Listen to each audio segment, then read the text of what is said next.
এই যে দেখতে পাচ্ছেন এগুলো মূলত কুচিয়া মাছ। আমরা অনেকে কুইচা বলি, অনেকে কুচিয়া বলি। বিভিন্ন এলাকায় বিভিন্ন নামে পরিচিত।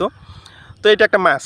স্বাভাবিক কথায় যদি বলি এটা মাছ। কারণ এই মাছটা অনেক পুষ্টিকর এবং আমি শুনেছি সুস্বাদু। আমি যদিও বা খাইনি কখনো। তবে আমি শুনেছি যে এটা খেলে নাকি শরীরের আয়রনের ঘাটতি পূরণ হয়ে থাকে।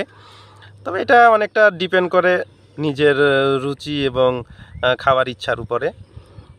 তো এটা হলো এই মাছগুলোকে ধরে সাধারণত এই ফাঁদটার মাধ্যমে। এটার ভিতর দিয়ে প্রবেশ করে এবং সম্ভবত এখানে মুখটা ওই পাশে বাঁধা থাকে, এই পাশ দিয়ে ঢুকে আর কি। তারপরে একটু মাছটা তুলে নেওয়া হয়। তো ভাই একটু যদি হাত দিয়ে দেখাইতেন মাছটা আর কি। হ্যাঁ, ওকে। হুম হুম। আমি মাছটা আমার দর্শককে একটু দেখাইতাম। হ্যাঁ, মাছটা এটা হলো সেই মাছ। অনেকটা সাপের মতো লাগতেছে। এদিকে ভাই একটু